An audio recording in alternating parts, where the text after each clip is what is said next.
Welcome to Not Milk Never Milk. Subscribe if you're lactose intolerant. In this video, I will explain how to use QuickBooks Chart of Accounts. Open QuickBooks, click Accounting, select Chart of Accounts, and review categories to map transactions correctly. Start by grouping income, expense, asset, liability, and equity accounts. Rename or add accounts with clear labels and correct types.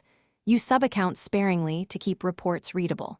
Reconcile accounts regularly and consult your accountant if unsure. Also archive old accounts when needed.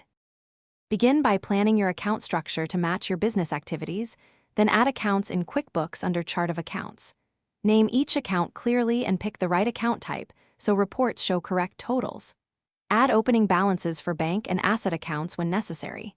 Use classes or locations only if you need segmented reporting. Test a few sample transactions to confirm accounts post correctly, then adjust names or types as needed. If you're finding this video helpful, please subscribe and like to support more tutorials.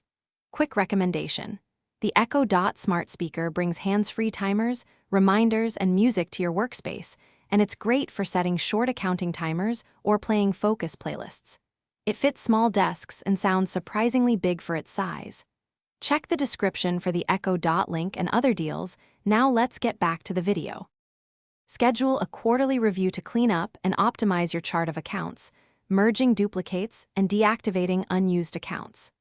Reconcile bank and credit card accounts every month to find discrepancies early and maintain accurate balances.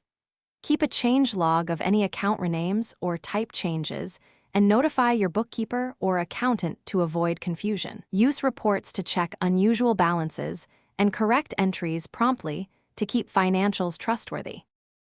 Thanks for watching. If this was helpful, leave a like and consider subscribing. See you next time.